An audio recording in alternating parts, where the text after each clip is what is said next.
So when you're fighting these fights, and when we're up against that, just understand, if you are going to make a difference, you're going to have to stand against some pretty serious headwinds. If you stand for conservative principles, you will be attacked by a very corrupt and partisan corporate media.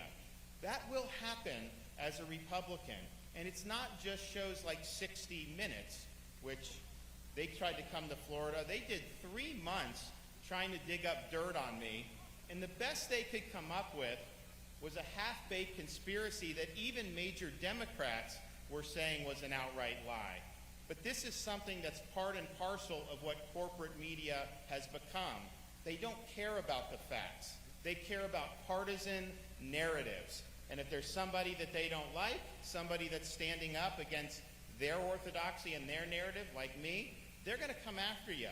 But you can't back down from that. You've got to be willing to fight back.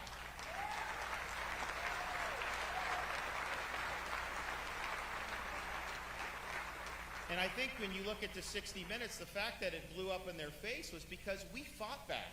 We did not take that sitting down. We told the truth, and the American people responded. And I had people writing in from all across the country to my office saying what a farce it was, and they were so happy to have somebody who was willing to stand up. But you got to stand up. I mean, I looked the other day, I don't know if you saw, there was the police shooting in Columbus, Ohio, right? So you have a lady who is wielding a knife after being called to the scene. Somebody called, the purported victim called, said, someone's got a knife, they're coming after me. And so then the police officer responds, you do have a lady wielding a knife.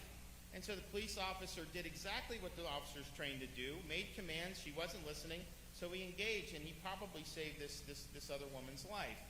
NBC News, when they put that on their newscast that night, they played the 911 call, and they edited out the portion where the victim was talking about the knife. And then when they showed the actual camera footage of the altercation, they cut out the portion that showed the attacker with the knife. That was deliberate. That was intentional. They were trying to put a target on that police officer's back. They were trying to further a narrative that law enforcement is attacking somebody with no basis simply because the person happened to be a different skin color. That was deliberate, it was a lie, and quite frankly, that is evil. They are trying to divide our country, and we've got to call them out on that. So what I would say to Republicans, don't seek approval from these people. They don't like you. They will smear you. They will attack you. The way to win is to fight back and not take it anymore. And the truth always prevails. People understand. The whole last year, corporate media has tried to tell people that Florida was doing so poorly and everything like that. Every day, day after day, obviously trying to attack me. But yet, people are flooding into my state. The home values are through the roof. Our unemployment's as low as could reasonably expected given some of the restrictions that the federal government still imposed on some of the tourism.